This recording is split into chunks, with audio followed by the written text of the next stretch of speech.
Hello, everyone. Thor here, and I got Bryan back with me somehow. To have another discussion, but not an interview, because we don't do interviews here. Yeah, we don't. So we're going to talk about 2011's The Thing, which is a prequel to John Carpenter's 82, which the 82 John Carpenter movie is one of my favorite movies of all time, so I was both excited and terrified for the 2011 movie.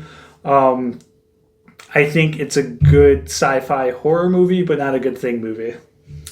So, I'm not as hardcore about The Thing as you are, but I think it's a very good movie. But I would say it gets a lot more hate than it deserves because it's being compared against the 1982. Yeah, surprisingly, John Carpenter's The Thing's looked at now as one of the greatest horror movies of all time, and it was slammed when it first came out back in 82.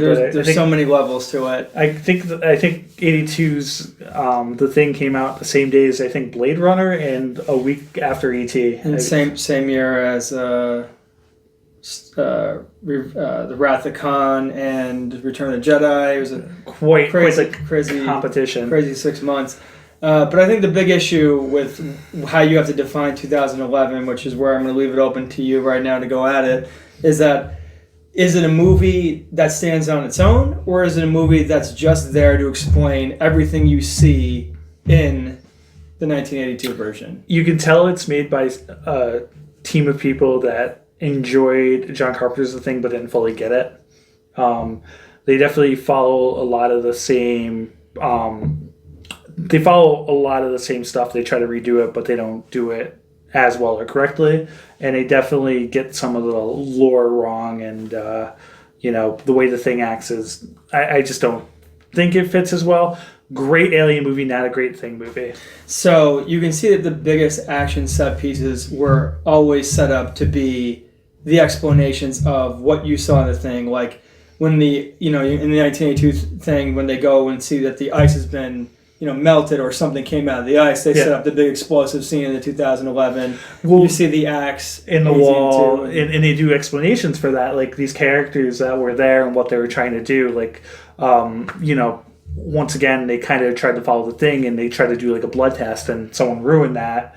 You see, like a laboratory in the 82 Thing, so you think the Norwegians probably tried something like that, but obviously didn't work for them, and I do like how they had like little Easter eggs, like, oh, this is how the axe ended in the wall, but how we get there, and the big problem with the 2011 is originally they're going to go practical effects, but they made them switch to CG, and it's not great CG. Yeah, I mean, obviously, if you take that, from 1982 to 2011, the advancements in, motion picture effects, and there still are a lot of movies that have the old school directors that want to go practical. So, I mean, there are a few art houses out there that really can do amazing things.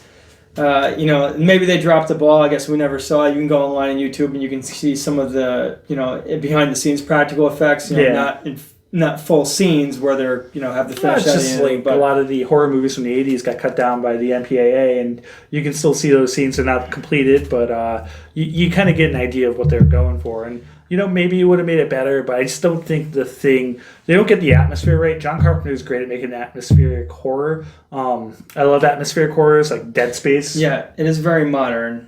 It is they definitely weren't trying to make a remake. They're trying to make their own version of that movie for the modern audience. They definitely... that's why, like, this one's kind of a prequel and a reboot at the same time. You know what I mean? Yeah, because they set it up for its own sequels. Yeah, and its own like setup. So if that one did well, I could definitely see them redoing the 82 Thing. I think the biggest part of it where they took on their own, took the reins themselves is towards the ending, where they actually go down to the ship, which you don't get much in the terms of the lore in the 1982 version, and they mess around, and then he's trying to escape it. Joel Edgerton, who plays like the main character, along with the female, which I can't remember her name right now. Winstead, Mary Elizabeth Winstead. Okay. Yeah, and then I think that's her. And then they set themselves up for their version of their sequels, which obviously, you would never know. Yeah, you would never know from watching the 82 version. Now, obviously, they didn't make anything, but I guess it was pretty solid. But why don't you just give the nuts and bolts of the movie from start to finish? Yeah, well, obviously they start off. She's a researcher, and they're like, we have this huge find, and they get her to Antarctica, and some of them are English speaking. There's a lot of Norwegian. It's definitely a bigger crew than John Carpenter's A Thing.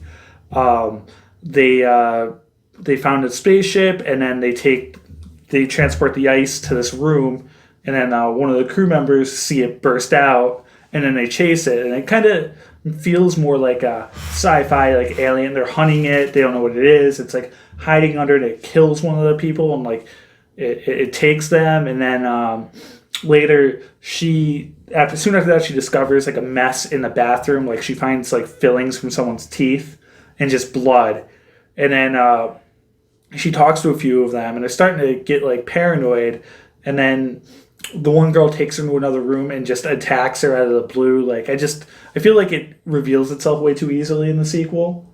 Like it reveals itself a lot. Yeah, and I guess that's kind of like the hard thing is that they're trying to make it its own movie, but it has to live up to the expectations of everyone that watched the original and everyone that jumped on after it became super popular and a cult classic. I think a good comparison is like how the original Alien was like a claustrophobic horror movie. Yeah. And then this number 2 was like this action James Cameron movie. Yeah, an action movie with there's obviously some scary moments, but not made for like the not compared to the first one. It had atmospheric moments, but yeah, it wasn't the entire terror of being hunted the way that the first one was. The first one, like I said, it's perfect about that is how like claustrophobic it is, and that's the problem I have with the 2011 The Thing is AA plus. I think they should have named it something different. They said they couldn't think of anything, but call it The Thing from Another World, like what the original the 50s movie was or something, or some sort of piece of vocabulary from the 1982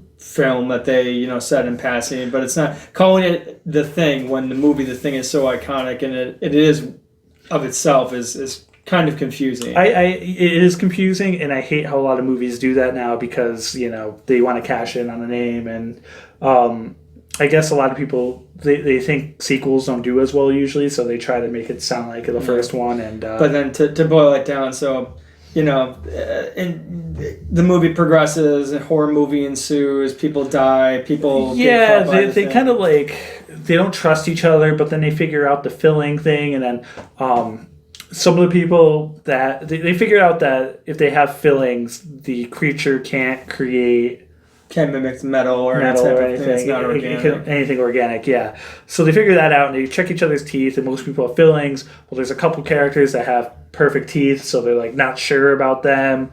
And they create the paranoia, but it's never the paranoia as well as they did in the 82 version, which is a huge part of it. And then, people die, they progress to going down to the spaceship to try and see what's going on there, and there's just those two characters left. And at the end, it's the main character, Mary, was Winstead, you said, yeah, I believe, and Joel Egerton in some sort of Zamboni-like craft. But she realizes he doesn't have the ear, and then he points to the wrong ear. And I think you hear a shot go off, right, at the end? No, she torches him. Okay. And then that's the end of the movie. It leaves it open for like what might happen with her character, but obviously they didn't make any sequel. So I mean, it was I guess pretty by the numbers film. I did really like it. It's because we're in the age of everyone trying to cash in on super cheap, low budget sci-fi or horror films just to try and get a jump scare to a $7 million that'll make $50 million in the box office and justify. I didn't think they went that route. They really tried to make a good movie. They put some money into it, and I think I liked it. Like I said, I did enjoy it. Like I said before, I hate it as a Thing film, but as an Alien on its own, I respect it and I like it. And I think the creators like The Thing, and they did try their best, but like that's the thing is I just don't think they really got the horror and paranoid atmosphere aspect that made the movie. Like it wasn't, the less you saw the Thing, the better, because it built up that tension throughout. So as a standalone movie, if you're not into the geek genre culture and you just saw this in 2011 or give it a shot with no background, scale of 1 to 10, what do you give it? If it's not a Thing sequel, I'm giving it 6.5, 7. I agree. I'm right up there towards a 7. In context to The Thing, with the baggage that it carries, what do you give it? Oh, it's like a 3 or 4. 3 or 4. Yeah, I mean, it's not unwatchable. I can't disagree with that. I just, I know, if you divorce the two, I like it. Yeah, better than half of what you're gonna see streaming on Netflix. What it's true. I mean, I rewatched it the other night, and I had a good time with it. And that's the thing, is you just have to separate them as two separate things, and then you can appreciate it. There's nothing wrong with that. I agree. So I think that pretty much wraps up what we want to talk about with the thing. We're going to be doing the original thing pretty soon, right? Yeah. So we'll look forward to that video. So Thor and Bryan out.